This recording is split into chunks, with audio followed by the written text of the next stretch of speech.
Hello दोस्तों, मैं प्रदीप शुक्ला आपका बहुत बहुत स्वागत करता हूं। उम्मीद करते हैं आप अच्छे होंगे, स्वस्थ होंगे और आपकी तैयारी, आपकी पढ़ाई बहुत ही बेहतरीन तरीके से चल रही होगी। तो आज मैं आपके लिए लेकर के हाजिर हूं डेटा सफिशिएंसी की ये चौथी क्लास। अभी तक हम लोग इस टॉपिक की 3 क्लासें कंप्लीट कर चुके हैं। आज जो है हम लोग इस टॉपिक की ये चौथी क्लास पढ़ने वाले हैं और आज भी जो है हम सीटिंग अरेंजमेंट पर बेस्ड क्वेश्चन करने वाले हैं। ठीक है ना। कल की जो आपकी जो है 3rd क्लास हुई थी उसमें हम लोगों ने सीटिंग अरेंजमेंट समझा कि भाई कैसे आप सीटिंग अरेंजमेंट कर सकते हैं। लाइन में जब लोग बैठते हैं तो कैसे आपको लेफ्ट राइट लेना है, जब आप सर्कल में बैठते हैं और सर्कल में भी ये सबका चेहरा सेंटर की तरफ होता है या सबका चेहरा सेंटर के बाहर की तरफ होता है तो कैसे आप लेफ्ट राइट को ले सकते हैं। और फिर उस पर हम लोगों ने जो है उस पर बेस्ड हम लोगों ने कुछ क्वेश्चन भी सॉल्व किए थे। आज की क्लास में भी जो है हम लोग सीटिंग अरेंजमेंट पर ही बेस्ड क्वेश्चन सॉल्व करने वाले हैं। तो चलिए बिना किसी देरी के आज की क्लास को शुरू करते हैं। क्लास को शुरू करने से पहले कुछ आपके लिए मोटिवेशनल लाइंस कि सही समय कभी नहीं आता है, सही समय कभी नहीं आता है, जो समय अभी है वही सही समय है। जैसे लोग कहते हैं कि जब सही समय आएगा तब हम ऐसा काम कर लेंगे, तो सही समय कभी नहीं आता, जो समय आपका आज है वही है सही समय है। इसलिए देर मत कीजिए। अगर अभी भी जो है आपने अपनी तैयारी को शुरू नहीं किया है तो शुरू कर दीजिए, क्योंकि जब सही समय आएगा, जब तक आप सही समय का इंतजार करेंगे तो सही समय कभी नहीं आएगा। ठीक है ना। तो इसलिए जो है सही समय, जिस समय से आप चीज़ों को करना स्टार्ट कर लेते हैं वही आपका सही समय है। तो अगर आज से आपने तैयारी स्टार्ट कर दी तो आज ही आपका सही समय है। तो इसलिए जो है सही समय का इंतज़ार मत कीजिए और अपनी तैयारी को आज से ही शुरू कर दीजिए। तो चलिए भाई बिना किसी देरी की आज की क्लास को शुरू कर लेते हैं और आज की क्लास का पहला क्वेश्चन आपके सामने है। क्वेश्चन को कैसे करना है ये आपको पता है। जिन्होंने पहले क्लास पढ़ रखी है उन्हें पता है कि भाई डेटा सफिशिएंसी के क्वेश्चन को हमें कैसे सॉल्व करना है। ठीक है ना। अब जिनकी पहली क्लास है उनको बता दूं कैसे करना है कि भाई आपको जो है यहाँ पे जो क्वेश्चन पूछा गया है, ठीक है ना, जो क्वेश्चन आपको दिया गया है, ठीक है ना, उस क्वेश्चन के नीचे आपको 2 स्टेटमेंट दिए गए हैं, फर्स्ट और सेकंड। क्वेश्चन भी आपको हिंदी और इंग्लिश दोनों लैंग्वेज में है और स्टेटमेंट भी आपका हिंदी इंग्लिश दोनों लैंग्वेज में है। लेकिन फिर जो आपको आंसर देना है वो आंसर देना है ए बी सी डी और ई में। ठीक है ना। किस में आंसर देना है? A B C D E D और ई में। ए कब देना है? अब देखो 2 स्टेटमेंट हैं, ठीक है ना, फर्स्ट और सेकंड। तो ए कब देना है कि if the data in statement first alone are sufficient to answer the question while the data in statement second alone are not sufficient to answer the question। जो कथन पहले में दिया गया डेटा है वो अकेले ही प्रश्न का उत्तर देने के लिए पर्याप्त है। ठीक है ना। लेकिन जो कथन दूसरे में दिया गया डेटा है वो अकेले उत्तर देने के लिए पर्याप्त नहीं, तो आंसर आप ए दीजिए।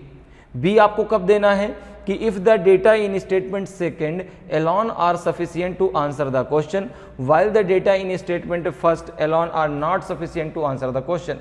जो कथन दूसरे में दिया गया डेटा है वो अकेले ही प्रश्न का उत्तर देने के लिए पर्याप्त है, लेकिन जो कथन फर्स्ट में दिया गया डेटा है वो अकेले उत्तर देने के लिए पर्याप्त नहीं है, तो आंसर किसको देना है? आपको बी देना है।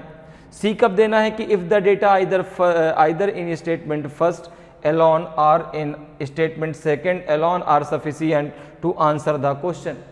कि या तो कथन पहले में दिया गया डेटा या तो कथन दूसरे में दिया गया डेटा जो है प्रश्न का उत्तर देने के लिए पर्याप्त, तो आंसर आप सी दीजिए। भाई दोनों कथनों से आंसर निकल रहा है, पहले से भी और दूसरे से भी, तो आप किसी एक का चुनाव कर लीजिए। उस कंडीशन में आपको आंसर सी देना है। डी कब देना है कि if the data given in both statement first and second together are not sufficient to answer the question. कि कथन पहले और दूसरे में दिया गया डेटा दोनों मिलकर के भी उत्तर देने के लिए पर्याप्त नहीं है, तो आंसर आपको क्या देना है? डी देना है। और if the data in both statement first and second together are necessary to answer the question. कि कथन पहले और कथन दूसरे में दिया गया डेटा, ठीक है ना, प्रश्न का उत्तर देने के लिए पर्याप्त है, दोनों मिलकर उत्तर देने के लिए पर्याप्त है, तो आंसर आपको ई देना है। क्लियर है? तो आंसर जो आपको देना है वो ए बी सी डी और ई के जो है इसमें देना है। ठीक है, समझ में आ गया। और सबसे पहले अब यहां पर हमें देखना है कि ये क्वेश्चन आपको दिया गया है और दो स्टेटमेंट आपको दिए गए हैं। जैसे क्वेश्चन है आपका कि P Q R S and T are sitting around a circular facing towards its centre, who is second to the right of P. P Q R S और टी एक वृत्त के चारों ओर इसके केंद्र की ओर मुख करके बैठे हैं।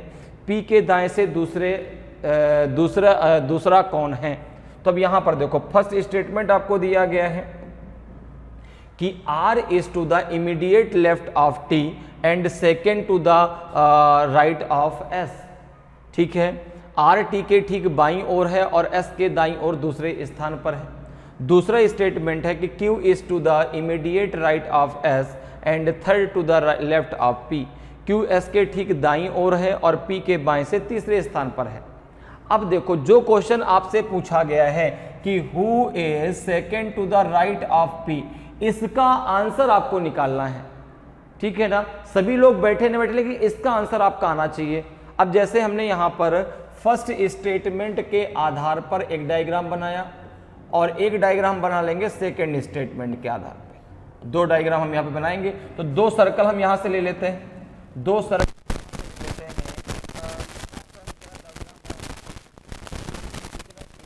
आपका ये हो गया। ठीक है, एक सर्कल आपका ये हो गया और एक सर्कल हम और ले लेते हैं, एक सर्कल हम और ले लेते हैं यहां से। ठीक है ना, एक सर्कल हम यहां से और ले लेते हैं और इसको हमने यहां पर ले लिया, ये दूसरा, और दोनों के अकॉर्डिंग हम यहां पर बना लेते हैं क्या, एक डायग्राम। ठीक है ना, ठीक है, दो सर्कल हमने ले लिए। ये फर्स्ट के लिए है, ये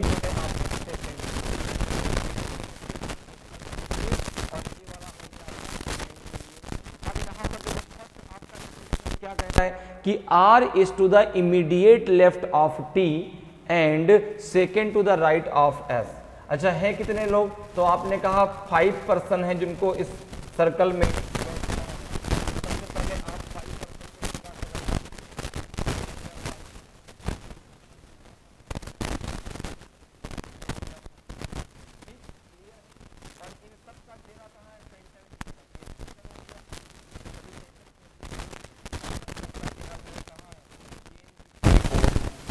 सबका चेहरा जो है कहाँ है? तो आपने कहा केंद्र की ओर। ठीक है ना, सबका चेहरा कहाँ है? तो सेंटर की तरफ है, केंद्र की हो गया। ठीक, अब देखो, तो पहले स्टेटमेंट के आधार पर अगर हम डायग्राम को बनाते हैं तो वहां पर सर्कल की बात, तो आप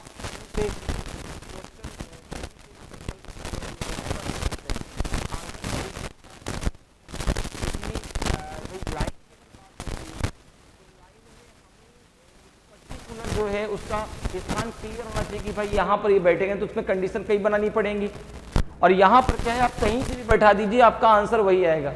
ठीक है ना, और क्वेश्चन भी सॉल्व हो जाएगा। तो ये सर्कल की बात है ना, घूम फिरा के तो बात वहीं आएगी ना। तो यहाँ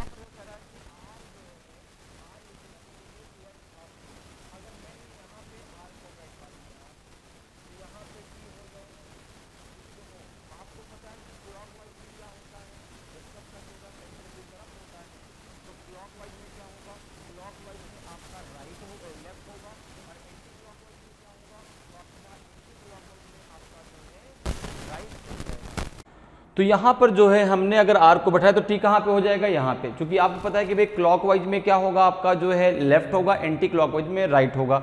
अब देखो क्या कह रहा है कि R is to the immediate left of T and second to the right of S। अब देखो राइट ऑफ S, तो S के दाईं ओर दूसरी ओर है। ठीक है, तो यहाँ पर अच्छा R जो है T के कहाँ है? लेफ्ट में है। कहाँ है? लेफ्ट में है। तो अगर हम यहाँ पे बात करें तो यहाँ पे T आएगा, सॉरी लेफ्ट आएगा ना, तो यहाँ पे T आएगा। ठीक है ना, यहाँ पे T आएगा, क्योंकि लेफ्ट जो होता है वो क्या होता है आपका क्लॉकवाइज में, एंटी क्लॉकवाइज में राइट होता है। तो 1 2 यहाँ पे क्या हो जाएगा आपका S। यहाँ पे कौन हो जाएगा आपका? यहाँ पे हो जाएगा आपका जो है S। तो यहाँ पर देखिए आपका क्या हो जाएगा? S हो जाएगा, क्योंकि जो R है वो S पे कहाँ बैठा है? राइट में बैठा है, सेकेंड प्लेस पे। ठीक है। क्लॉकवाइज में क्या होगा आपका लेफ्ट और एंटी क्लॉकवाइज में आपका राइट होगा। कब? जब सबका चेहरा कहाँ होगा? सेंटर की तरफ। इतनी बात क्लियर है। तो यहाँ पे आपका एस हो जाएगा। अब देखो यहाँ पे दो पर्सन आपके बच गए, एक बचा पी और एक बचा क्यू, ठीक है ना। दो पर्सन आपके यहाँ पे बच गए, एक पी और एक क्यू। तो यहाँ पे अगर हम देखें तो पी और क्यू का क्या प्लेस हम जो है यहाँ पे निर्धारित कर सकते हैं? नहीं कर सकते, क्योंकि भाई यहाँ पर आपका पी भी हो सकता है, यहाँ पे आपका क्यू भी हो सकता है, इसी प्रकार से यहाँ भी पी हो सकता है, यहाँ भी क्यू हो सकता है। जब पी का प्लेस ही निर्धारित नहीं है पहले स्टेटमेंट के आधार पे, तो फिर जो है हम पी के राइट में कौन होगा हम नहीं बता सकते। तो केवल पहले स्टेटमेंट से बात तो नहीं बनी। अब जरा केवल दूसरे स्टेटमेंट के आधार पर हम डायग्राम बना लेते हैं। दूसरा स्टेटमेंट कह रहा है कि Q is to the immediate right of S and third to the left of P। अब अगर हम दूसरे स्टेटमेंट को लेके चलते हैं तो यहाँ पे कह रहा है कि Q जो है Q is the immediate right of S। अगर हम यहाँ पर S, अगर हम फर्स्ट को लेके चलें, अगर हम फर्स्ट को और जो है सेकंड को दोनों को मर्ज कर लें, तो फर्स्ट के अनुसार यहाँ पे हमने R को बैठाया, यहाँ पे आपका T है और यहाँ पे आपका S है। अब देखो अगर हम फर्स्ट को इसमें मर्ज कर लेते हैं तो कह रहा है कि जो Q है वो S के कहाँ है? इमीडिएट राइट में है, तो एंटी क्लॉकवाइज में राइट होगा, तो यहाँ पे आपका Q होगा, यहाँ पे क्या हो जाएगा आपका Q। और जो Q है वह P के कहाँ है? लेफ्ट में थर्ड प्लेस पे है।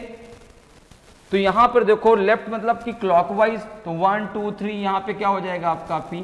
तो दोनों को मर्ज करने पे बात बन गई। दोनों को जब हमने मर्ज कर लिया दोनों स्टेटमेंट को, तो हमको यहां पर P का भी प्लेस निर्धारित हो गया और Q का भी। अब हम बता सकते हैं कि P के राइट में कौन है।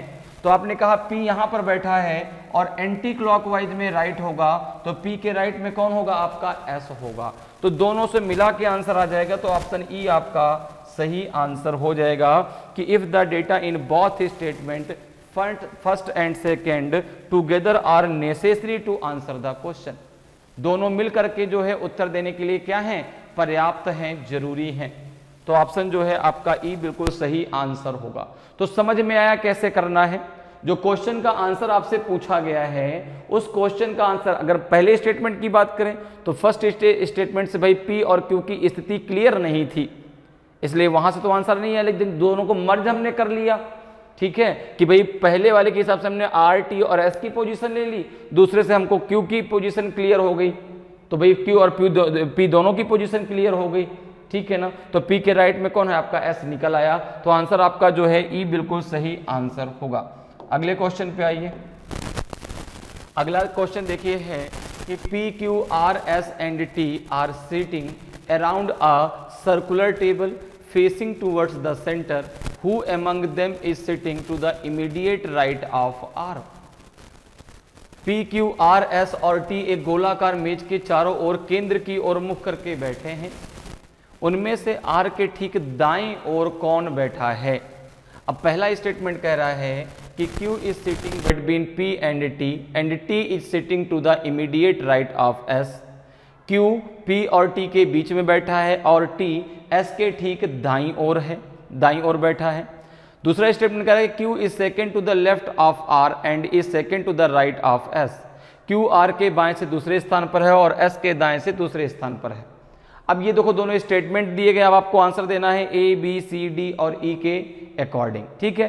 तो सबसे पहला काम क्या है? यहाँ पर सबसे पहला काम है आपको दो सर्कल ड्रॉ कर लेना है। स्टेटमेंट आपको सेकंड के लिए, ठीक है ना, दोनों के लिए कर लेना है, फर्स्ट और जो है सेकंड के लिए। अब यहां पे अगर देखें तो क्वेश्चन क्या है? क्वेश्चन ये है कि who among them is sitting to the immediate right of R। R के जो है ठीक दाईं ओर कौन बैठा है? तो यहां पर देखो अगर हम फर्स्ट स्टेटमेंट की बात करें, सबसे पहले दोनों स्टेटमेंट के लिए हम सर्कल को ड्रॉ कर लेते हैं। दोनों स्टेटमेंट के लिए हम क्या कर लेते हैं? सर्कल को ड्रॉ कर लेते हैं, ठीक है ना। ये फर्स्ट स्टेटमेंट के लिए है और सेकंड स्टेटमेंट के लिए भी सर्कल ड्रॉ कर लेते हैं ताकि हम आसानी से आंसर को दे पाए, ठीक है, ताकि हम आसानी से आंसर को दे पाए। ये हो गया आपका सेकंड के लिए, ठीक। अब यहां पर देखो आपने जो है कितने लोग हैं? 5 लोग हैं, तो इस प्रकार से आपने 5 लाइंस ड्रॉ कर दी, 1 2 3 4 और ये हो जाएगा आपका 5, 1 2 3 4 और ये हो जाएगा आपका 5। आप इसको इधर कहीं भी बैठा सकते हैं, ऐसा नहीं कि मैंने यहीं बैठा यहीं पे बैठाना है, कहीं भी आप इनमें इसको बैठा सकते हैं। ठीक है, इतनी बात क्लियर।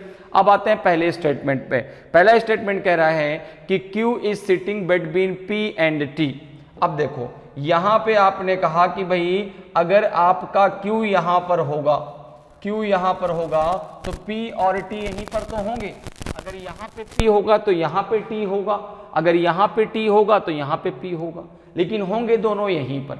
ठीक है ना, मैंने आपको शुरुआत में एक बात कही कि भाई सर्कल की बात है, आप कहीं से भी क्वेश्चन को सॉल्व करना शुरू कर सकते हैं। ठीक है ना, सीटिंग जैसे क्वेश्चन स्टार्ट हुआ आप उसको सॉल्व करना शुरू कर दीजिए। ठीक है ना, और कहीं से भी उसको बैठा सकते हैं, आप चाहे तो क्योंकि यहाँ बैठा देते तो भी आंसर वही आएगा, आपने नीचे बैठा दिया तो भी आंसर वही आएगा। ठीक है, अब देखो आगे क्या दिया गया है कि T is sitting to the immediate right of S। अभी इससे T की पोजीशन क्लियर हो जाएगी कि T होगा कहां पर। तो आपने कहा कि अगर मैंने T को यहां पर बैठाया तो मुझे S को यहां पर बैठाना पड़ेगा, और इस कंडीशन में जो T है वो S के इमीडिएट लेफ्ट में होगा, ना कि राइट में, क्योंकि क्लॉकवाइज में क्या होता है लेफ्ट और एंटी क्लॉकवाइज में राइट होता है। तो आपने कहा कि नहीं सर यहां पे T नहीं बैठेगा। जब यहां पे T नहीं बैठेगा तो आपने कहा T बैठेगा यहां पर, T बैठेगा यहां पर, तो यहां पे कौन हो जाएगा आपका S। अब ये क्लियर हो गया कि यहां पे P बैठेगा, क्योंकि T और P के बीच में आपका Q है, और जो T है वो S के कहाँ है इमीडिएट राइट में है। तो अब कौन बचा, एक बच गया R, तो R को आपने यहां बैठा दिया, सबकी पोजीशन क्लियर हो गई। तो अब R के इमीडिएट राइट में कौन है, तो आपने कहा R के तुरंत दाएं कौन है आपका, तुरंत दाएं है जो है आपका S। तो R के इमीडिएट राइट में आ जाएगा आपका S। तो केवल पहले स्टेटमेंट से आपका आंसर आ गया, केवल पहले स्टेटमेंट से आंसर निकल आया। स्टेटमेंट की तो क्या केवल दूसरे स्टेटमेंट से आंसर निकलेगा क्या? तो आपने कहा दूसरे स्टेटमेंट कह रहा है कि Q is second to the left of R and is second to the right of S। अब देखो अगर मैंने Q को यहां पर बैठा दिया, Q को मैंने यहां बैठा दिया, कह रहा कि Q is second to the left of R, Q R के बाएं दूसरा है, तो आपने कहा R को आपको यहां बैठाना पड़ेगा, तभी दूसरा आ पाएगा 1 और 2।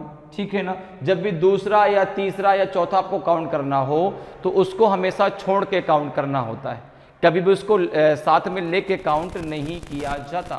तो यहाँ पे R के जो है बाएं दूसरे स्थान पे Q है, तो R यहाँ पे है, 1 2 यहाँ पे Q हो जाएगा।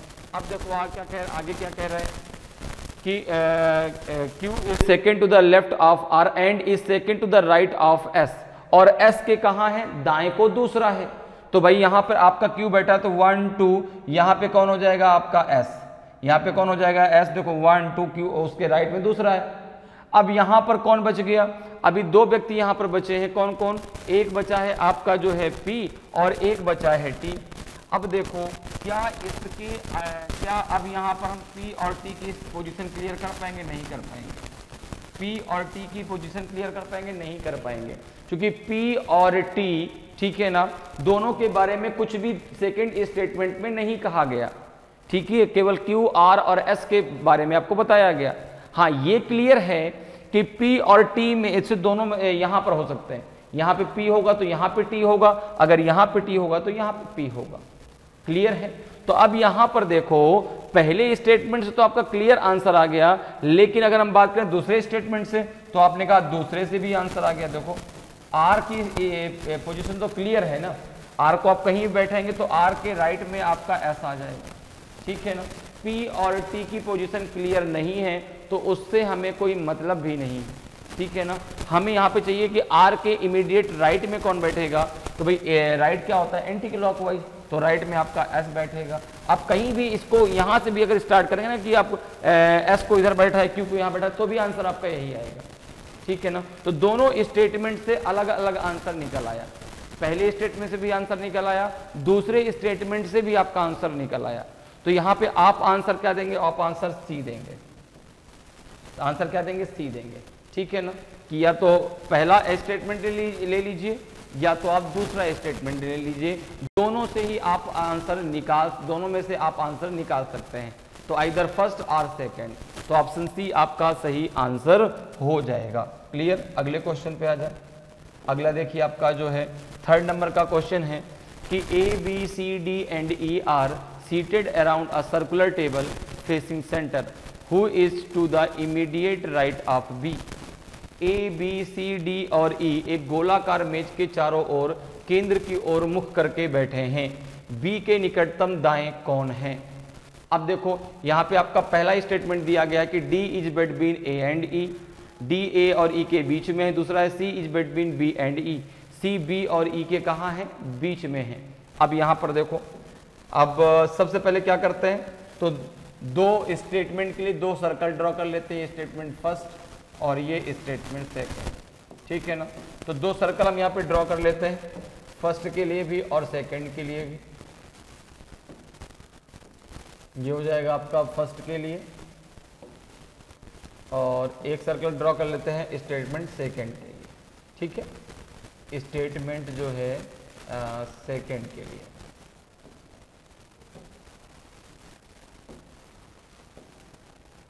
ये हो गया, ठीक। अब देखो स्टेटमेंट फर्स्ट क्या कह रहा है आपसे, कितने लोग हैं, तो आपने कहा 5, तो 5 पहले आपने इस प्रकार से लाइन ड्रॉ कर दी, यहाँ पे 5 लोगों को यहाँ पे बैठा दिया, ये सेंटर पॉइंट है। यहाँ पर भी आपने 5 लोगों को इस प्रकार बैठा दिया, ये आपका सेंटर, ठीक है। क्लियर। अब पहला स्टेटमेंट कह रहा है कि D is between A and E।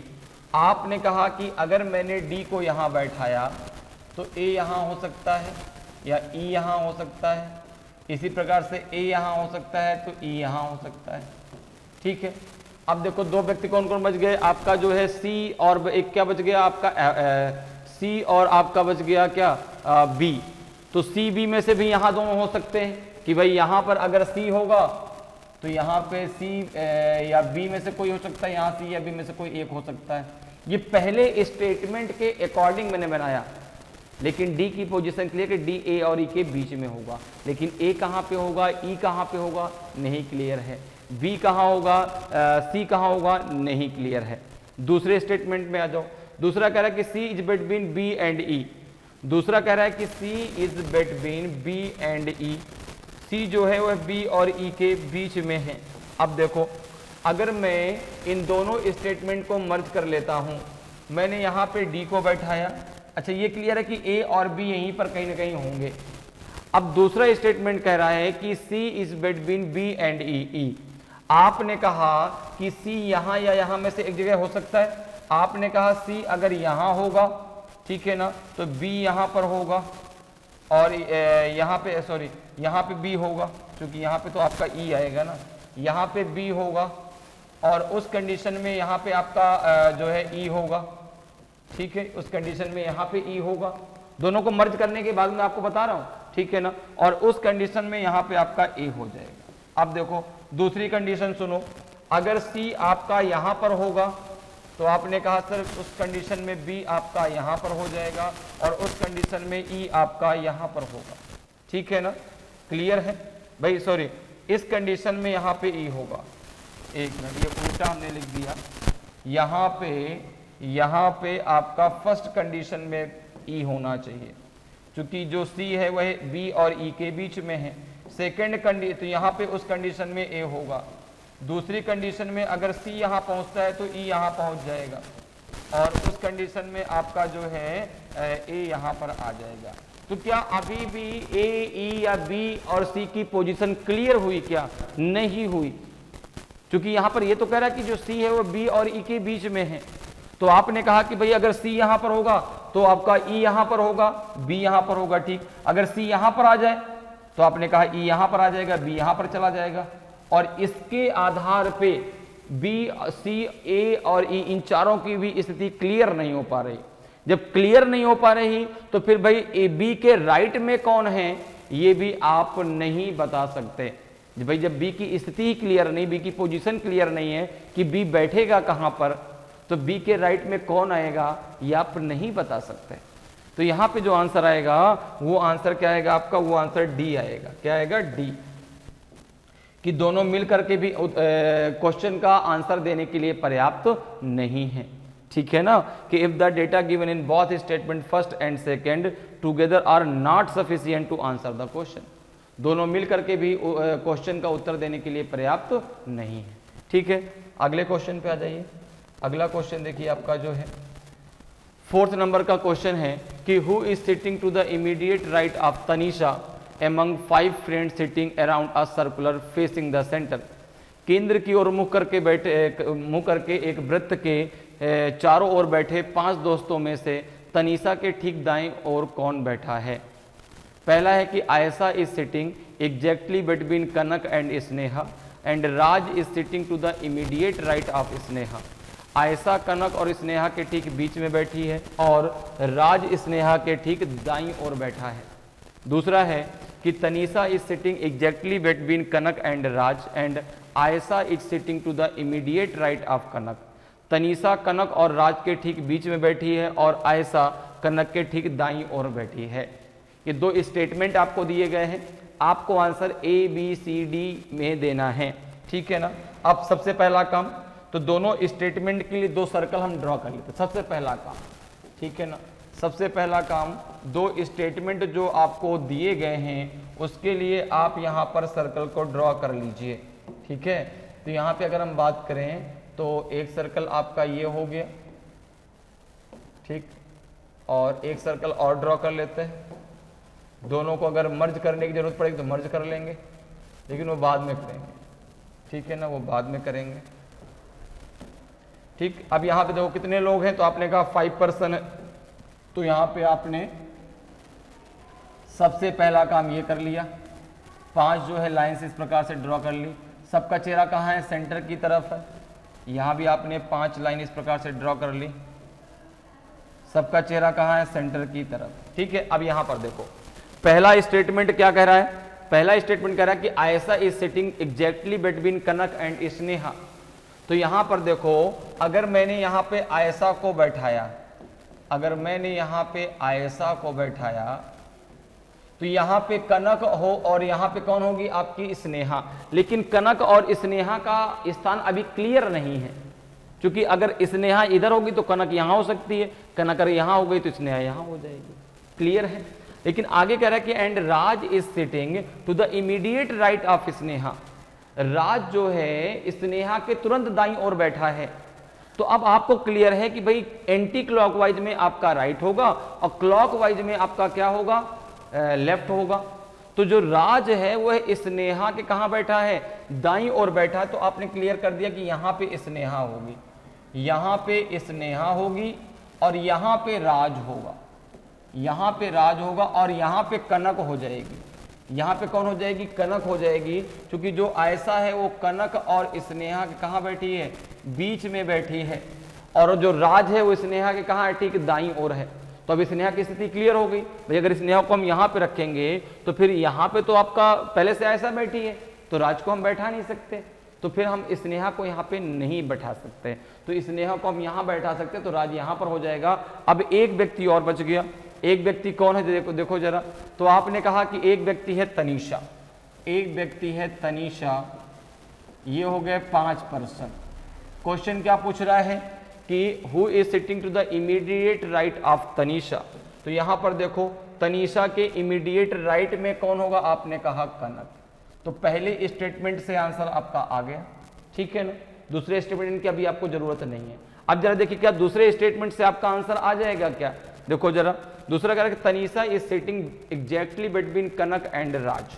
ठीक है, तनीषा इज सिटिंग, तो आपने यहां तनीषा को बैठा दिया। Tanisha is sitting exactly between Kanak and Raj. फिर बात हो जाती कनक अगर यहां होगा तो राज यहां होगा, राज यहां तो राज यहां तो कनक यहां। ठीक है, दोनों की स्थिति अभी क्लियर नहीं है। आगे जरा पढ़ लेते हैं। And Ayesha is sitting to the immediate right of Kanak. ठीक है, अब देखो क्लियर हो गया कि यहाँ पे कनक होगी, यहाँ पे कौन हो जाएगा, यहाँ पे कनक हो जाएगी। ठीक है ना, और यहाँ पे क्या कह रहा है कि कनक एंड राज, और Ayesha is sitting to the immediate right of Kanak. तो यहाँ पे आयशा होगी, यहाँ पे आयशा होगी, यहाँ पे आयशा और यहाँ पे राज हो जाएगा।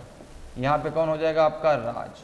कौन बच गई स्नेहा, स्नेहा को यहाँ बैठा दो, ठीक है। यहाँ पे कौन हो जाएगी स्नेहा। तो तनीषा के ठीक राइट में कौन हो जाएगा कनक, देखो यहाँ से भी निकल आया। तनीषा के ठीक राइट में क्या हो जाएगा आपका कौन बैठेगी कनक बैठेगी। तो यहाँ से भी आंसर निकल आया। तो केवल दूसरे स्टेटमेंट से भी आंसर निकल आया। तो अब यहाँ पर आपके पास चुनाव की बात आ गई भैया, तो पहला आप ले लीजिए तो भी आपका आंसर निकल आएगा, या तो आप केवल दूसरा लीजिए तो भी आपका आंसर निकल आएगा। तो इस कंडीशन में आंसर क्या हो जाएगा, ऑप्शन सी आपका सही आंसर होगा कि if the data either in statement first alone और in statement second alone are sufficient to answer the question. ठीक है ना, कि या तो पहला लेकर के आंसर निकाल लीजिए या तो आप दूसरा स्टेटमेंट लेके आंसर निकाल लीजिए, आपका आंसर जो है दोनों से आंसर आपका आ जाएगा। क्लियर है, तो ऑप्शन सी आपका सही आंसर होगा। अगले क्वेश्चन पे आइए। अगला देखिए आपका 5th नंबर का क्वेश्चन है कि 6 persons A, B, C, D, E and F are sitting in a circular table. Each of them faces inside the table but not necessary in the same order. Who among the following persons sits second to the left of F? 6 व्यक्ति A, B, C, D, E और F एक गोलाकार मेज पर बैठे हैं। उनमें से प्रत्येक का मुख मेज के अंदर है, लेकिन जरूरी नहीं कि इसी क्रम में हो। निम्नलिखित में से कौन सा व्यक्ति F के बाएं से दूसरे स्थान पर बैठा है।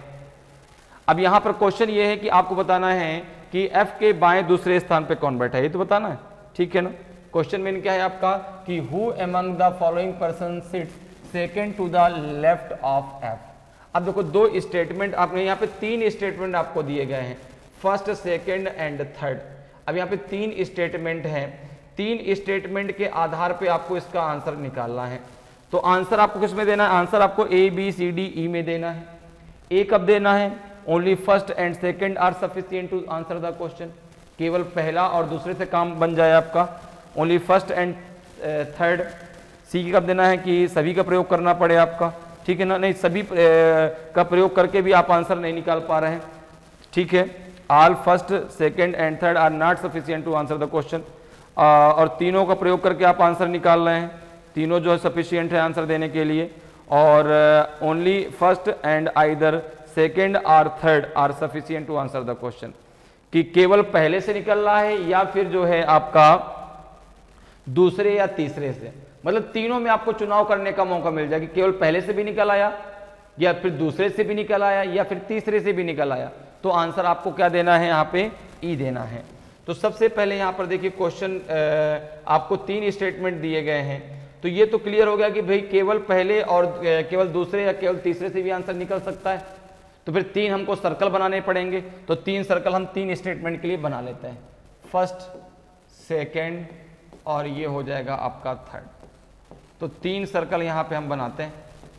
ठीक है, कितने लोग बैठे हैं, 6 पर्सन हैं। तो सबसे पहले 3 सर्कल हम ड्रॉ कर लेते हैं। अगर मर्ज करने की बात आएगी तो मर्ज कर लेंगे आसानी से, कोई प्रॉब्लम नहीं। ठीक है, एक आपका ये हो गया सर्कल। दूसरे सर्कल की जरा बात कर लें, तो आपने कहा दूसरा सर्कल आपका ये हो जाएगा और दूसरा सर्कल आपका ये हो गया। ठीक है, नहीं दूसरा सर्कल हो गया। तीसरा सर्कल एक और ड्रॉ कर लेते हैं, क्योंकि 3 स्टेटमेंट दिए गए हैं ना, तो 3 सर्कल यहाँ पे हम ड्रॉ कर लेते हैं। ये हो गया आपका तीसरा सर्कल। ठीक है, ये हो गया आपका तीसरा सर्कल। ठीक, ये हो गया तीसरा। अब तीनों स्टेटमेंट के आधार पे जो है हम तीनों का अलग अलग जो है क्या बनाते हैं, डायग्राम बनाते हैं। अब फिर अगर हमको मर्ज करने की जरूरत पड़ेगी दोनों को आपस में या तीनों को आपस में हम मर्ज कर लेंगे। तो यहां पर देखिए सबसे पहले जो है हम फर्स्ट स्टेटमेंट के आधार पे क्या बनाते हैं, डायग्राम बनाते हैं। तो फर्स्ट स्टेटमेंट आपका कह रहा है कि 2 person sit between E and A. ठीक है ना, अब सर्कल है तो आप कहीं से भी जो है क्वेश्चन को सॉल्व करना स्टार्ट कर सकते हैं। आपने कहा 6 पर्सन है, तो 1 2 3 4 5 एंड 6 ऐसे आपने बैठा लिया। ये 6 पर्सन हो गए, सबका चेहरा कहाँ है, सेंटर की तरफ है। तो सबसे पहले कह रहा है कि 2 person sit between E and A, D is not sits and immediate neighbour of either E और B. The numbers of persons sit between D and B is same as C and F. तो यहां पर देखो जो है ई और ए के बीच दो व्यक्ति बैठे हैं, डी ई या बी का निकटतम पड़ोसी नहीं है, डी और बी के बीच बैठने वाले व्यक्तियों की संख्या सी और एफ के समान है। अच्छा, पड़ोसी का मतलब ये है कि ना तो लेफ्ट में उसके पास बैठेगा ना तो राइट में उसके पास बैठेगा, उसके अगल बगल कहीं भी उसको नजर नहीं आना चाहिए, ठीक है, उनकी दोनों की भाई दुश्मनी है। तो यहाँ पर देखो हम पहले स्टेटमेंट के आधार पे डायग्राम को बनाते हैं, दूसरे में भी हम 6 लोगों को इस प्रकार से बैठा देते हैं, फिर इसको भी बना लेंगे, और ये तीसरे में भी इस प्रकार से हम लोगों ने 6 लोगों को बैठा दिया। ये आपका सेंटर पॉइंट, ठीक है ना, ये आपका सेंटर पॉइंट, ये आपका सेंटर पॉइंट, ठीक है। अब जरा देखो यहाँ पे आपका जो है फर्स्ट स्टेटमेंट के आधार पे कैसे आपका डायग्राम बनेगा।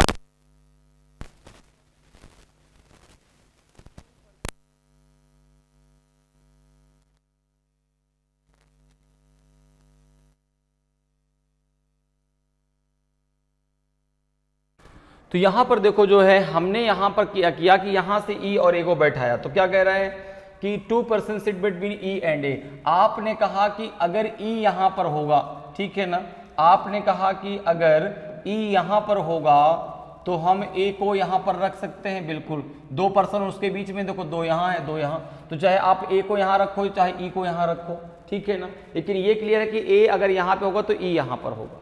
क्लियर हो गई इतनी बात। अब जरा आगे बात कर लेते हैं। आगे कर कि D is not sits an immediate neighbour of E or B. जो D है वो E और B का जो है पड़ोसी नहीं है, ना तो वो E का है ना तो वो B का है। तो आपने कहा यहाँ D नहीं हो सकता, अगर यहाँ पे E बैठेगा तो यहाँ D नहीं होगा, जहां पर B बैठेगा उसके बगल में भी D नहीं होना चाहिए, ठीक है। उसके जरा आप देखो यहाँ पे B की स्थिति क्लियर नहीं, तो अभी हम B को यहाँ पे D को कहाँ पे बैठा है, अभी ये भी क्लियर नहीं। D के बैठने की 2 जगह है, तो D यहाँ पर होगा या तो यहाँ पे होगा, ठीक है। आगे देखो क्या कह रहा है, आगे है कि आपका कि B neighbour of either E और B, the number of person sit between D and B is same as C and F। अब देखो आपने कहा कि D यहाँ पर अगर हम बैठा देते हैं D को, D अगर यहाँ बैठेगा तो यहाँ पे B नहीं हो सकता, ठीक है ना, यहाँ पर B नहीं हो सकता। दूसरी बात ये कि D और B के बीच जितने व्यक्ति बैठे हैं उतने ही C और F के बीच भी बैठे हैं। तो आपने कहा कि अगर D यहाँ पर है तो यहाँ पर आपका B नहीं हो सकता, B इनमें से कहीं भी एक जगह हो सकता है। आपने कहा B अगर यहाँ होगा तो B और D के बीच में कितने व्यक्ति हैं, 2, तो C यहाँ पर हो जाएगा तो F यहाँ पे हो जाएगा। अच्छा, इन दोनों की चीजें बदल भी सकती हैं। आपने कहा यहाँ पे भी C जा सकता है, यहाँ पे भी F आ सकता है, यहाँ पे D नहीं जा सकता, यहाँ पे D नहीं जा सकता, ठीक है ना, यहाँ पे D नहीं जा सकता क्योंकि D E और B का निकटतम पड़ोसी नहीं है। लेकिन एक वो कंडीशन क्या है, अगर मैं B को यहां पर बैठा लेता, अगर मैं B को यहां पे रखता तो D यहां पे आ जाता, उस कंडीशन में F और C यहां पर आ जाते, आते कि नहीं आते, क्योंकि F और C तो आपके E के बगल हो सकते हैं, A के पड़ोसी हो सकते हैं, ठीक है ना, उसने मना नहीं किया। लेकिन D जो है B और E में से किसी का भी आपका जो है पड़ोसी नहीं है। अब इस कंडीशन में अगर यहाँ पे B होता, यहाँ पे D होता, तो इनके बीच में 1 पर्सन होता, इनके बीच में भी 1 पर्सन होता। ये 2 कंडीशन यहाँ पे अभी हमारे दिमाग में चल रही हैं। लेकिन यहाँ पे हमें बताना है कि who among the following person sit second to the left of F। क्या F की स्थिति क्लियर हो पाई? नहीं। जब F की स्थिति क्लियर नहीं तो F के लेफ्ट में कौन है हम नहीं बता सकते, तो केवल पहले से बात तो नहीं बनी। अब जरा सेकंड की बात कर लीजिए। सेकंड में कह रहा है, सेकंड स्टेटमेंट में कह रहा है कि 3 person sit between C and F, C is not an immediate neighbor of B, 2 person sit between D and F। अब देखो इसमें कहा गया कि C और F के बीच 3 लोग बैठे हैं, ठीक है ना, तो अगर मैंने C को यहाँ पर बैठाया, अगर मैंने C को यहाँ पर बैठाया, ठीक है, अगर मैंने C को यहाँ पर बैठाया तो C और F के बीच में 3 लोग हैं, तो 1 2 3 मुझको F को यहाँ पे बैठाना पड़ेगा, ठीक है ना, ठीक है भाई। अब वो लेफ्ट में है कि राइट में, ये नहीं दिया गया ना कि 3 पर्सन बैठे हैं, 3 लोग बैठे हैं, तो अगर C को मैं यहाँ बैठाता हूँ तो 1 2 3 F यहाँ बैठेगा। अब देखो आगे क्या कह रहा है कि C is not an immediate neighbour of B। C जो है B के बगल में नहीं हो सकता, C यहाँ और यहाँ B नहीं होगा, तो B आपने कहा यहाँ हो सकता है, B आपका यहाँ हो सकता है। ठीक है, अब देखो 2 person sit between D and F, 2 लोग जो है D और F के बीच बैठे, तो आपने कहा F अगर यहाँ होगा तो D यहाँ होगा, ये भी क्लियर है। ठीक है ना, B की स्थिति क्लियर नहीं है। अब यहाँ पे अभी जो है कितने पर्सन बचे, तो आपने कहा जो B है, जो C है वो किसका निकटतम पड़ोसी नहीं है, B का नहीं है, तो B आपका यहाँ हो नहीं सकता, B यहाँ हो सकता है। ठीक है ना, अब यहाँ पर अभी आपका C कौन बचा है, तो आपने कहा A बचा है, E बचा है, और आपका कौन बचा है, A E, और आपका क्या बचा है भाई, यहाँ पे कौन बैठ गया, F बैठ गया, और आपका जो है C हो गया। ठीक है ना, C हो गया और आपका D हो गया। ठीक है, यहाँ पे कौन बचा है आपका, यहाँ पे बचा है B और A और E, B A और E। अब B A और E में से अगर भाई B यहाँ होगा तो A यहाँ, अभी इन तीनों की स्थिति क्लियर ही नहीं है, इन तीनों की स्थिति क्लियर ही नहीं है भाई, कि B कहाँ बैठेगा, A कहाँ बैठेगा, F कहाँ बैठेगा, E कहाँ बैठेगा। तो फिर F के जो है सेकंड दूसरा बाएं दूसरा कौन होगा, हम क्लियर कर सकते हैं क्या। आपने कहा कि अगर यहां पर देखा जाए तो जिस प्रकार से आपने C को बैठाया है, ठीक है ना, तो C के बाएं दूसरा, भाई बाएं में क्या, बाएं क्या होता है आपका, तो बाएं होता है आपका क्लॉकवाइज, बाएं क्या होता है आपका क्लॉकवाइज। ठीक है ना, तो बाएं दूसरा बताना है F के, तो क्या यहां आप जो है ऑप्शन क्या दूसरे स्टेटमेंट से आंसर आपका आ जाएगा क्या।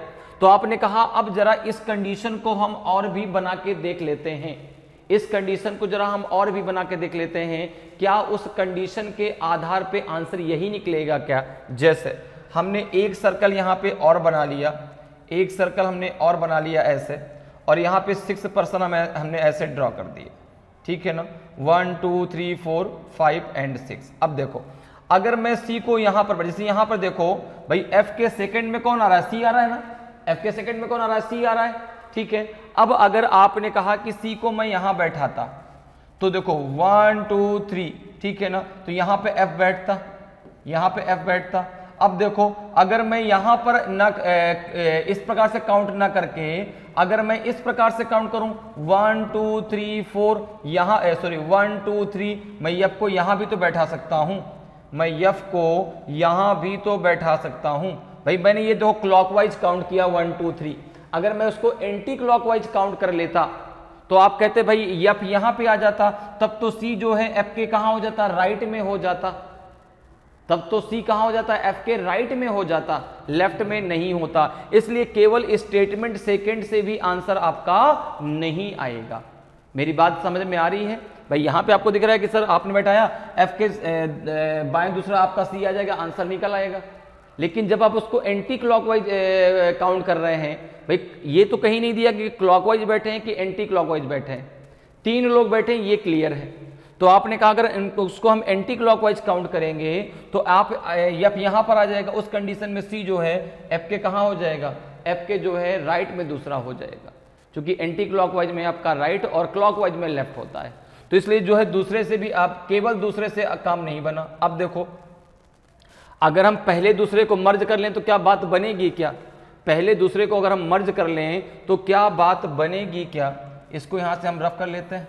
ये समझ में आ गया कि क्यों नहीं बना केवल दूसरे से बात, ठीक है ना, केवल दूसरे से बात क्यों नहीं बनी, ये बात समझ में आ गई। क्योंकि F उस कंडीशन में अगर यहाँ पे C को बैठाते हैं, अगर एंटी क्लॉकवाइज काउंट करेंगे तो 1 2 3, ठीक है ना, F आपका यहाँ हो जाएगा, तो ये आपका जो है इसमें इसके राइट में आ जाएगा। अब देखो अगर दोनों को हम मर्ज करें, A और E की पोजीशन हमने क्लियर कर दी है, ठीक है, D यहां पर होगा तो B आपका यहां पर होगा। अब देखो अगर मैं यहां पर B को रखता, अगर मैं यहां पे D को या B को किसी को रखता, अगर मैं D को यहां पे रख लेता तो F C यहां पर भी आ जाते, F और C यहां पर भी आ जाते। अब उस कंडीशन में C और F के बीच में 3 लोग तो हो जाते क्या, देखो जरा, अगर F C यहां हो जाता तो 1 2 3, ठीक है ना, F और C अगर यहां पर आ जाते तो 1 2 3, 3 लोग जो है आपके F और C के बीच में हो जाते। तो यहां पर देखिए अगर हम दोनों को मर्ज करते हैं तो भाई हमने यहां पे अगर एफ और सी को ले लिया, ठीक है ना, एफ और सी को, तो यहां पे आपका डी और बी आ जाएगा। अब यहां पर ये भी कंडीशन ध्यान रखिएगा कि बी और डी के बीच जितने व्यक्ति हैं उतने ही एफ और सी के बीच में हैं। अगर हम यहां पे एफ सी को लेते तो 1 2 3 3 पर्सन हो गए एफ और सी के बीच में। अगर यहाँ पे डी आएगा, यहाँ पे बी आएगा, देखो 1 2 3 3 पर्सन इनके बीच में भी हो गए, तो ये कंडीशन भी फुलफिल हो रही है। अब जरा एक काम करते हैं, फर्स्ट और सेकंड दोनों को मर्ज करके बनाते हैं। फर्स्ट और सेकंड दोनों को हम मर्ज करके एक डायग्राम बना लेते हैं। तो आपने कहा कि यहाँ पर 6 पर्सन है, ये हो गया 1 2 3 4 5 एंड 6, ठीक है। अब देखो अगर हम दोनों को मर्ज करते हैं तो इसके अकॉर्डिंग यहाँ पे हमने ई को ले लिया, यहाँ पे हमने ए को ले लिया, ठीक है। अब देखो आगे देखो बी जो है वह बी जो है वह ई और बी का सॉरी बी नहीं डी, आपका डी जो है वह ई और बी का जो है निकटतम पड़ोसी नहीं है। तो आपने कहा डी यहाँ और यहाँ में से कहीं एक जगह होगा। अब इसके अलावा अगर हम यहाँ पर सी और एफ दूसरे वाले को भी हम लेते हैं तो आपने कहा सी और एफ के बीच में 3 व्यक्ति हैं, ठीक है। अब अगर यहाँ पे मैंने सी को बैठा दिया तो 1 2 3 यहाँ पे आपका एफ होगा, यहाँ पे आपका एफ होगा 1 2 3। अब दोनों को मर्ज करके मैं बना रहा हूं, ठीक है। अब देखो कह रहा है कि C is not an immediate neighbour of B. Second में कह रहा है कि सी जो है वह बी का निकटतम पड़ोसी नहीं है। डी पहला कह रहा है कि डी बी का निकटतम पड़ोसी नहीं है, डी ई का भी निकटतम पड़ोसी नहीं है। अब देखो अगर मैं यहाँ पे बी को बैठा दूंगा तो फिर बी जो है वह सी का निकटतम पड़ोसी हो जाएगा, जबकि सेकंड कह रहा है कि बी सी का निकटतम पड़ोसी नहीं है। तो मैं यहाँ पे बी को नहीं बैठ सकता, तो बी को मैंने यहाँ बैठा दिया, तो यहाँ पे मैंने किसको बैठा दिया, यहाँ पे मैंने डी को बैठा दिया। और देखो सबका जो है दोनों को मर्ज करने पे सबका अरेंजमेंट क्लियर हो गया। एफ की भी स्थिति क्लियर हो गई, सी की भी हो गई, बी की भी हो गई, सबकी क्लियर हो गई। और यहाँ पे आपको जो आंसर आपसे पूछा गया था, और देखो यहाँ पर सी और एफ के बीच कितने व्यक्ति हैं 1 2 3, बी और डी के बीच कितने हैं 1 2 3। तो कंडीशन फर्स्ट भी आपकी पूरी फुलफिल हो रही है। तो फर्स्ट और सेकंड दोनों से आपका अरेंजमेंट क्लियर हो गया और सबकी स्थिति क्लियर हो गई। तो एफ के जो है एफ के राइट में नहीं सॉरी एफ के लेफ्ट में दूसरा कौन है, यहां से आप निकाल सकते हैं 1 2, आंसर आपका ए आ जाएगा। आंसर क्या आ जाएगा आपका ए। तो यहां पे अब आपको तीसरे को चेक करने की जरूरत ही नहीं है, आंसर आ गया आपका ए। आंसर आ गया आपका A. Only first and second are sufficient to answer the question, ठीक है ना। या तो भाई फर्स्ट और सेकंड होगा, ओनली फर्स्ट एंड थर्ड है, तो फर्स्ट सेकंड तो फर्स्ट थर्ड की आपको जरूरत, भाई ऑप्शन तो एक ही सही होगा ना। फिर तीसरा क्या है कि all first second and third are, तो ऑल तो है नहीं क्योंकि केवल फर्स्ट से बात बनी नहीं, केवल सेकंड से बात बनी नहीं, दोनों को मर्ज करके निकालना पड़ा। डी, तो डी भी आंसर सॉरी सी आंसर नहीं होगा क्योंकि फर्स्ट और सेकंड से बात बन गई। डी भी आंसर नहीं होगा। ओनली फर्स्ट से तो आंसर ही नहीं निकला, इसलिए आंसर ए के अलावा दूसरा आंसर होगा भी नहीं। और अब हमको तीसरे को चेक करने की जरूरत भी नहीं है, ठीक है, क्लियर है। अगले क्वेश्चन पे आते हैं। अगला देखिए आपका जो है 6 नंबर का क्वेश्चन है कि 6 person A B C D E and F are sitting around a circular table facing the centre but not necessary in the same order, who sits third to the left of E. 6 व्यक्ति ए B C D ई और F एक गोलाकार मेज के चारों ओर केंद्र की ओर मुख करके बैठे हैं, लेकिन जरूरी नहीं कि इसी क्रम में हो। ई के बाएं से तीसरे स्थान पर कौन बैठा है, ठीक है। फर्स्ट स्टेटमेंट कह रहा है कि 2 person sit between A and B, F is not an immediate neighbour of A. A और बी के बीच 2 व्यक्ति बैठे हैं, एफ ए का निकटतम पड़ोसी नहीं है। दूसरा स्टेटमेंट है कि C and D are immediate neighbours, F is second to the right of D. C और डी निकटतम पड़ोसी हैं, एफ डी के दाएं से दूसरे स्थान पर है। तीसरा स्टेटमेंट है आपका कि 2 person sits between D and E, E is second to the left of C. D और ई के बीच 2 व्यक्ति बैठे हैं, ई सी के बाईं और दूसरे स्थान पर है। अब आपको आंसर देना है ए बी सी डी ई के अकॉर्डिंग, ठीक है ना। तो यहां पर जरा देखते हैं। अब देखो यहां पर भी कितने स्टेटमेंट दिए हैं, 3 स्टेटमेंट आपको दिए गए हैं। 3 स्टेटमेंट आपको दिए गए, first second and third. Question आपसे क्या पूछा गया है, क्वेश्चन आपसे पूछा गया है कि क्वेश्चन आपसे पूछा गया कि who sits third to the left of E. 3 statement आपको दिए गए, first second and third. Question आपसे पूछा गया है कि क्वेश्चन आपसे पूछा गया कि who sits third to the left of E. 3 statement आपको दिए गए, first second and third. Question आपसे पूछा गया कि who sits third to the left of E. E के बाएं तीसरा कौन बैठा है। तो सबसे पहले हम यहाँ पे 3 जो है सर्कल को ड्रॉ कर लेते हैं। जब मर्ज करने की बात आएगी तीनों को आपस में मर्ज कर लेंगे, ठीक है ना, तीनों को आपस में मर्ज कर लेंगे। ये हो गया फर्स्ट के लिए। फिर सेकेंड की जरा चर्चा कर लेते हैं। ये आ जाएगी जो है, ये बात हो जाएगी सेकेंड के लिए। ये हो गया सेकेंड के लिए। एक थर्ड के लिए भी जरूरत पड़ेगी थर्ड के पास चलेंगे, नहीं पड़ेगी तो नहीं चलेंगे, ठीक है, लेकिन हम 3 सर्कल तो बना ही लें, ठीक है। ये हो गया थर्ड के लिए। अब देखो कितने हैं, 6 पर्सन हैं, तो तुरंत आपने इस प्रकार से 6 लोगों को यहाँ पे बैठा दिया। 1 2 3 4 5 एंड 6, ये हो जाएगा सेंटर पॉइंट। 1 2 3 4 5 एंड 6, ये हो जाएगा सेंटर पॉइंट। 1 2 3 4 5 एंड, ये हो जाएगा, ठीक है, क्लियर। अब देखिए, अब यहाँ पे पहला स्टेटमेंट दिया गया है, फर्स्ट स्टेटमेंट आपका दिया गया है कि 2 person sit between A and B, F is not an immediate neighbour of A, ठीक है ना। ए और बी के बीच 2 व्यक्ति बैठे हैं, तो आपने कहा कि मैं ए को अगर यहाँ पे लूंगा तो बी यहाँ पे हो जाएगा। देखो 1 2 1 2 2 व्यक्ति हो गए, ठीक है। अब कह रहा है कि एफ ए का निकटतम पड़ोसी नहीं है, तो आपने कहा एफ यहाँ और यहाँ नहीं होगा, तो एफ यहाँ भी हो सकता है, एफ यहाँ भी हो सकता है। अब देखो यहाँ पर जो है, क्या ई की स्थिति क्लियर हो पाएगी, नहीं हो पाएगी, इसलिए केवल पहले से बात तो नहीं बनी। अब जरा सेकंड पे आ जाओ। सेकंड कह रहा है कि C and D are immediate neighbours. देखो इसके अनुसार अगर सी यहाँ बैठेगा तो डी यहाँ बैठेगा, जहां भी सी होगा वहां पे डी होगा। अगर सी यहाँ पर होगा तो आपने कहा डी यहीं पर होगा, सी और डी आपस में ही रहेंगे, ठीक है ना। अब देखो एफ जो है वह डी के दाएं से दूसरे स्थान पर है, F is second to the right of D. अब इससे क्या होगा, डी की स्थिति क्लियर हो जाएगी कि डी आपका किधर बैठेगा। तो आपने कहा कि डी अगर यहाँ पर है तो भाई राइट मतलब हो गया एंटी क्लॉकवाइज, लेफ्ट मतलब हो गया क्लॉकवाइज। तो यहां पर जो एफ है वो डी के कहां है, दाएं से दूसरे स्थान पर है। तो आपने कहा कि भाई अगर डी यहां पर बैठेगा, डी अगर यहां पर बैठेगा तो 1 2 यहां पर एफ हो सकता है, यहां पे एफ हो जाएगा, ठीक है ना। डी अगर जो हो आपका जो है यहां पर अगर बैठेगा तो 1 2 यहां पर भी तो एफ आ सकता है, क्योंकि दूसरे स्थान पर है, ठीक है ना, दाएं दूसरे स्थान पर है। अगर डी यहां पे हम लेते हैं तो एफ यहां पे आ जाएगा, डी अगर यहां पे लेते हैं तो एफ यहां पे आ जाएगा। दोनों बातें क्लियर हैं, ठीक है। अब देखो तो क्या सी और डी की स्थिति अभी क्लियर हुई, नहीं क्लियर हो पाई, ठीक है ना, अभी भी क्लियर नहीं है। अब देखो अगर हम पहले और दूसरे को मर्ज कर लेते हैं, ठीक है ना, पहले और दूसरे को अगर हम मर्ज करते हैं तो क्या बात बनेगी क्या। तो आपने कहा कि यहां पर जो है ए और बी के बारे में पहले में कहा गया, दूसरे में एफ और ए के बारे में कहा गया, ठीक है ना।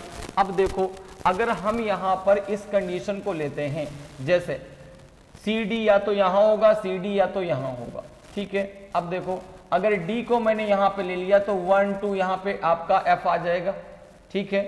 डी और सी डी को अगर मैंने नीचे ले लिया, सी डी को अगर मैंने नीचे ले लिया तो आप कहेंगे कि उस कंडीशन में, अब देखो दोनों को जरा मर्ज करके बनाते हैं एक डायग्राम, दोनों को मर्ज करके, इसको यहां से हमने मर्ज कर लिया, ए और बी को अब हमने मर्ज कर लिया।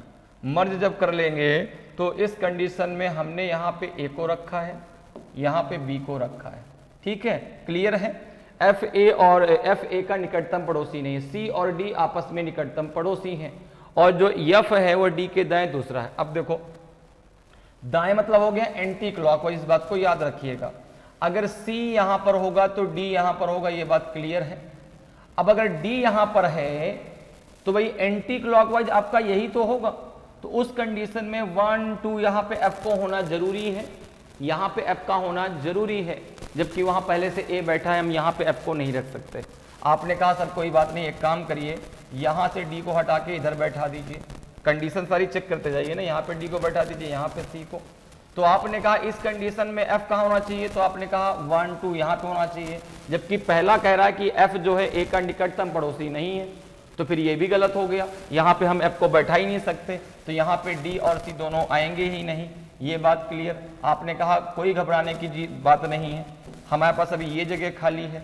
अगर यहाँ पे आपका सी होगा, यहाँ पे आपका डी होगा, ठीक है ना। अब देखो अगर इसके पहले आप इधर डी को ले लेते, अगर डी को यहां ले लेते, सी को यहां ले लेते, मैं आपको एक कंडीशन समझा रहा हूं, इतने अच्छे से कोई समझाता नहीं, डायरेक्ट आंसर आपको बता दिया जाता है कि क्या क्या कंडीशन आपकी बन सकती है। अगर यहां पे डी आएगा तो देखो 1 2 यहां पे एफ आएगा, क्योंकि यही तो आपका बायां होगा। तो आपने कहा यहां तो पहले से ऑलरेडी बी बैठा है, तो आपने कहा कोई बात नहीं, अभी भी हमारे पास मौका है। हमने कहा यहां सी होगा, यहां सी होगा, तो यहां पे कौन होगा, यहां पे आपका बी डी होगा, यहां पे आपका डी होगा और यहां पे आपका एफ होगा। अब बच कौन गया, तो ए बी सी डी ई और एफ, तो ई बच गया, ई यहां पर हो जाएगा। तो देखो दोनों को मर्ज करने पे बात बन गई ना, एफ ए का निकटतम पड़ोसी ने, सी और डी दोनों निकटतम पड़ोसी है, एफ डी के दाएं दूसरे स्थान पर है, तो सी और डी की भी स्थिति क्लियर हो गई, एफ की भी क्लियर हो गई, ए और बी की भी क्लियर हो गई। सी और डी को अब हम बदल नहीं सकते, क्योंकि हमने सारी कंडीशन यहाँ पे चेक कर ली, कहां कहां सी हो सकता है, कहां कहां डी हो सकता है, सब कुछ हमने चेक कर लिया। तो दोनों को मर्ज करने पे हमारी बात बन गई। और यहां पे जो है ई के बाएं तीसरा कौन है अब आप निकाल सकते हैं, तो क्लॉकवाइज में लेफ्ट आएगा 1 2 3, आंसर आपका डी आ जाएगा। तो पहले और दूसरे से आंसर बन गया, तो ऑप्शन ए आपका सही आंसर होगा कि only first and second are sufficient to answer the question. केवल पहला और दूसरा दोनों मिलकर के आंसर देने के लिए पर्याप्त है। ठीक है, क्लियर है, बात समझ में आ रही है। अच्छा, अब यहां पर देखो क्या है, ऑप्शन सी क्या कह रहा है, only second and third are sufficient to answer the question. Okay, either both first and second और only third is sufficient to answer the question. तो फिर हमको अभी यहां पर थर्ड भी चेक करना पड़ेगा, क्योंकि भाई केवल क्या तीसरे से आंसर आ रहा है क्या, क्योंकि फर्स्ट और सेकंड ये तो दोनों आपके इससे तो आंसर आ गया, थर्ड भी जरा चेक कर लो, क्योंकि ऑप्शन डी भी उस कंडीशन में आंसर हो सकता है अगर केवल तीसरे से आंसर आ गया तब। तो जरा तीसरा भी चेक करते हैं भाई, 2 person sit between D and E, D and E, ठीक है ना, E is second to the left of C. अब देखो यहां पे जो है, यहां पे डी होगा तो यहां पे ई होगा, ये भी क्लियर है। और कह रहा है कि E is second to the left of C, E जो है सी के बाईं और दूसरे स्थान पर है, बायां मतलब हो गया क्लॉकवाइज, 1 2 तो यहाँ पे सी होगा, 1 2 यहाँ पे क्या होगा, सी होगा, क्लियर। अब यहाँ पे कितने लोग बच गए, ए बच गया, एफ बच गया और आपका डी बच गया। यहाँ पे ए एफ डी में से कोई भी हो सकता है, ए एफ डी में से कोई भी हो सकता है, ए एफ डी में से यहाँ कोई भी हो सकता है, इनके बारे में कुछ नहीं कहा गया, ठीक है ना। तो क्या क्या ए के जो है बाईं और तीसरा कौन है, तो आपने कहा 1 2 3, आंसर क्या निकल आएगा आपका 1 2 3, तो यहाँ पे आंसर आ जाएगा, आंसर क्या आ जाएगा आपका डी आ जाएगा, नहीं आंसर आ, देखो भाई बाईं और दूसरा पूछ रहा है, क्या पूछ रहा है, बाईं और तीसरा, सॉरी थर्ड, ठीक है।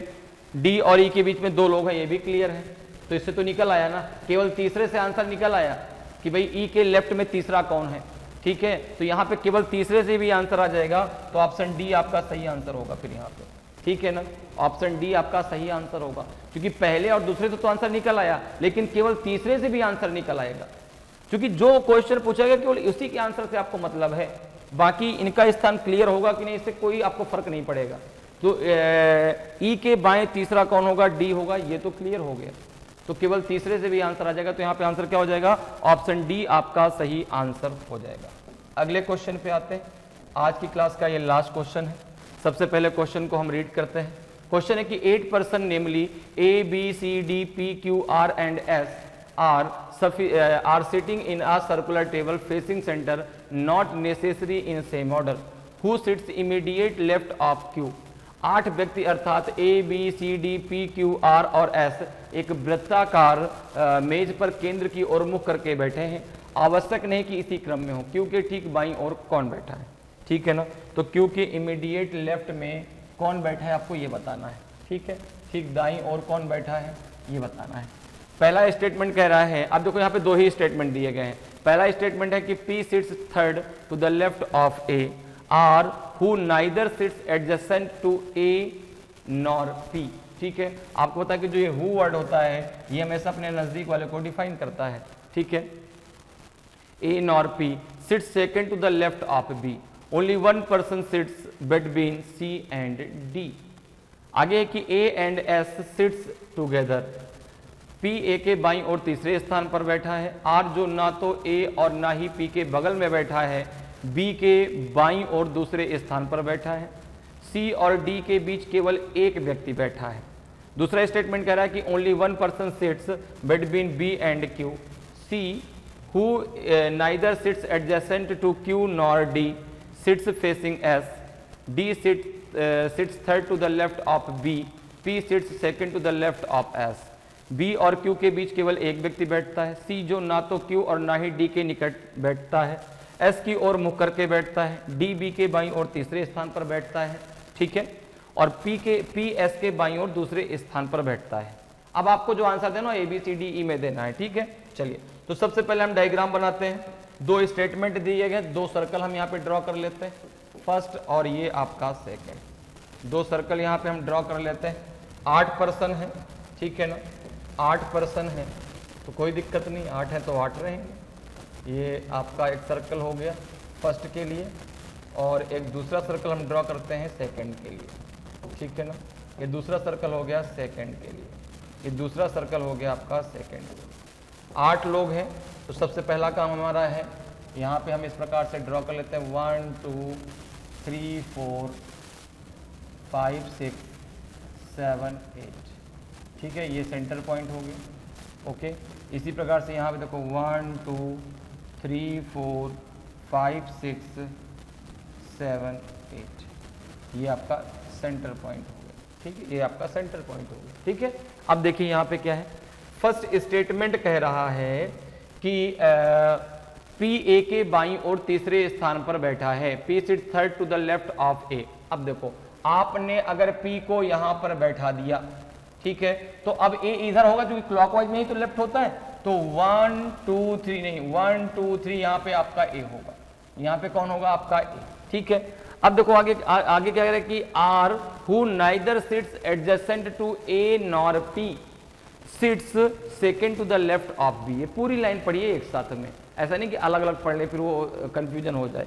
कि आर जो ना तो ए और ना ही पी के बगल में बैठा है। देखो, आर यहां नहीं हो सकता है, यहां, यहां और यहां नहीं हो सकता। आर इन दो जगह में से एक जगह होगा, या तो यहां पे होगा आर, या तो आपका यहां पे होगा आर, ठीक है।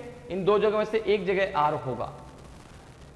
और आर जो है वो कहां बैठा है, वो जो है आपका बी के लेफ्ट में दूसरे स्थान पे बैठा है, बी के बाईं ओर दूसरे स्थान पर बैठा है।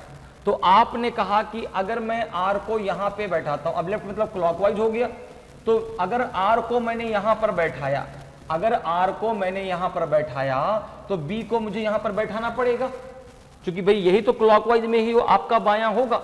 तो आपने कहा कि यहां पे तो पहले ऑलरेडी बी पी बैठा है। अच्छा, अगर मैं यहां पे बी को बैठाता तो यहां पे आर हो नहीं सकता। ये कंडीशन पहले मैंने यहां पे देख ली कि भाई लिखा हुआ है कि जो आर है वो ए और पी का ना तो ए का और ना ही पी का निकटतम पड़ोसी है, ए और पी के बगल में नहीं बैठ सकता, तो यहां पे तो आर आ ही नहीं सकता। तो आपने कहा अब ये क्लियर हो गया कि आपका आर यहां पर नहीं होगा, आर यहां पर होगा, आर यहां पर होगा और बी यहां पर होगा। ये भी क्लियर हो गया। इन चारों की स्थिति क्लियर होगी, इनको आप यहां से हटा नहीं सकते। अब आपने सब कंडीशन चेक कर ली। आगे देखो जगह क्या कह रहा है, only one person sit between C and D, ठीक है ना। A and S sits together, A और एस साथ में बैठे हैं, सी और डी के बीच में केवल एक व्यक्ति बैठा है, ठीक है ना। सी और डी के बीच केवल एक व्यक्ति बैठा है। अच्छा, हिंदी में यहाँ पे ये नहीं लिखा हुआ है कि ए एंड एस सिट्स टुगेदर, ध्यान रखिएगा। हिंदी में यहाँ पे एक आपका आगे का स्टेटमेंट यहाँ पे मिसिंग है कि ए और एस साथ में बैठे हैं। अब देखो, सी और डी के बीच में आपका एक व्यक्ति है, ए और एस साथ में है, तो आपने कहा कि एस यहां होगा या तो यहां होगा। अब देखो, अगर मैं सी को यहां ले लूं तो डी को यहां मुझे लेना पड़ेगा, जबकि उन दोनों के बीच में एक व्यक्ति है। तो आपने कहा कि भाई अगर सी यहां लेंगे तो डी, अगर डी यहां लेंगे, सी यहां लेंगे तो डी, तो क्या एक व्यक्ति आएगा? नहीं आएगा। तो आपने कहा एक कंडीशन आप बना सकते हैं, भाई यस यहां भी तो हो सकता है, तो यहां से आपने एस को हटा दिया। यहां से अगर आप एस को हटा देते हैं तो सी और डी के बीच केवल एक व्यक्ति है, ये बात यहां से बन जाएगी कि सी को यहां बैठा दीजिए, डी को यहां बैठा दीजिए। एक व्यक्ति कौन बच गया? तो आपने कहा P Q R S, P Q, Q बच गया तो क्यू तो यहाँ पर आएगा, ये भी क्लियर। हाँ, सी डी की स्थिति जो है चेंज हो सकती है, सी और डी की स्थिति चेंज हो सकती है, लेकिन हमें यहाँ पे आंसर चाहिए था कि क्यू के इमीडिएट लेफ्ट में कौन है, उसका आंसर आपका आ गया। क्यू के इमीडिएट लेफ्ट में कौन है, तो आपने कहा लेफ्ट में पी है, ये क्लियर हो गया भाई। यहाँ पे अगर डी आ जाएगा तो यहाँ पे सी चला जाएगा, लेकिन हमारे इससे आंसर में कोई फर्क नहीं पड़ेगा। ये भी क्लियर है, सी और डी की स्थिति वही होगी, ठीक है ना, क्योंकि और हो नहीं सकती। यहाँ पे सी और डी को हमने बैठा के देख लिया, यहाँ से बात नहीं बन रही, तो क्यू यहीं पर होगा, तो क्यू के इमीडिएट में पी आ जाएगा, केवल पहले से आंसर आपका निकल आया। अब जरा दूसरे को चेक कर लीजिए, दूसरे से आंसर निकलता है कि नहीं। दूसरा कह रहा है कि only one person sit between B and Q, ठीक है, तो आपने यहाँ पे बी को बैठाया, तो यहाँ पे आपका क्यू हो गया। बी और क्यू चेंज भी हो सकते हैं, यहाँ पे क्यू हो सकता है, यहाँ पे आपका बी हो सकता है। क्लियर। आगे देखो क्या कह रहा है, C who neither sit adjacent to Q and Q nor D, जो आपका जो है सी है, जो ना तो क्यू और ना ही डी के निकटतम पड़ोस डी के निकट बैठता है, सिट्स फेसिंग एस, और वह एस की ओर मुख करके बैठता है। अब देखो जो सी है वो क्यू और डी का निकटतम पड़ोसी नहीं है। अब अगर यहाँ पे क्यू होगा तो यहाँ पे आपका सी नहीं हो सकता, ठीक है, और सी जो है अगर यहाँ भाई अगर क्यू यहाँ पे होगा, क्यू अगर यहाँ पर होगा तो सी इधर में से कहीं भी एक जगह हो सकता है ना, ठीक है ना, और सी का चेहरा किसकी तरफ है, एस की तरफ है, तो अभी सी की स्थिति क्लियर नहीं है, क्योंकि बी और क्यू की स्थिति क्लियर नहीं है। आगे देखो क्या कह रहा है, डी बी के बाईं ओर तीसरे स्थान पर बैठता है, डी बी के बाईं ओर तीसरे स्थान पर बैठता है, पी एस के बाईं ओर दूसरे स्थान पर बैठता है। अब देखो यहां पे अगर हम देखें और इस कंडीशन को हम बनाते हैं कि जो डी है वो है बी के बाईं ओर तीसरे स्थान पर है, तो बायां मतलब क्लॉकवाइज बी अगर यहां पे बैठाते हैं, बी को हमने चलो यहां पर ले लिया, बी को हमने यहां पर ले लिया, ये भाई कंडीशन सारी चेक करनी पड़ेगी ना आपको, तभी तो आपका आंसर आएगा। अब अगर यहां पे आपने बी को ले लिया, बी को अगर आपने यहां पे ले लिया तो 1 2 3 यहां पे कौन हो जाएगा, तो यहां पे आपका डी हो जाएगा, यहां पे आपका क्यू हो जाएगा उस कंडीशन में, ठीक है ना, यहां पे कौन हो जाएगा, आपका क्यू हो जाएगा, ठीक है। अब देखो इसके अलावा अगर आप बी को यहां मानते तो 1 2 3 ऐसा आपका यहां पर आता, ये भी क्लियर रखिएगा।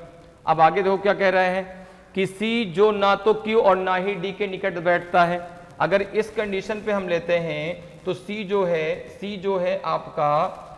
है आपका यहां नहीं हो सकता, कहां, यहां यहां यहां और यहां नहीं हो सकता, तो सी की एक ही जगह है यहां पर, सी यहां पर बैठेगा और उस कंडीशन पे एस यहां बैठेगा, ठीक है ना, उस कंडीशन पे एस यहां पर बैठेगा।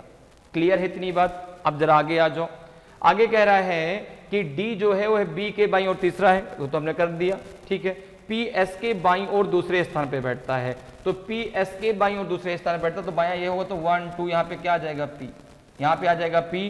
क्यू के बाएं कौन आ गया, क्यू के बाएं कौन आ गया, देखो पी आ गया, क्यू के बाएं कौन आ गया, पी आ गया। तो एक कंडीशन के आधार पे आपका आंसर निकल आया ना, एक कंडीशन के आधार पे आपका आंसर निकल आया। अगर आप कंडीशन चेंज भी करेंगे तो भाई बी को यहाँ ले आएंगे, क्यू को यहाँ ले आएंगे, उससे नहीं भी निकलेगा तो एक कंडीशन पे तो आ गया ना, क्योंकि और आगे कंडीशन कुछ नहीं दी गई, इतनी कंडीशन वो आपकी फुलफिल हो गई, ठीक है ना, ये सारी कंडीशन जो इसमें दी गई फुलफिल है। अब दो लोग जो बचे हैं, आपका ए बचा है और आपका कौन बचा है, आपका आर बचा है। ए और आर यहाँ कहीं भी हो सकता है, यहाँ भी ए हो सकता है, यहाँ भी आर हो सकता है, ए और आर यहाँ भी हो सकता है, इनसे हमें कोई फर्क भी नहीं पड़ेगा।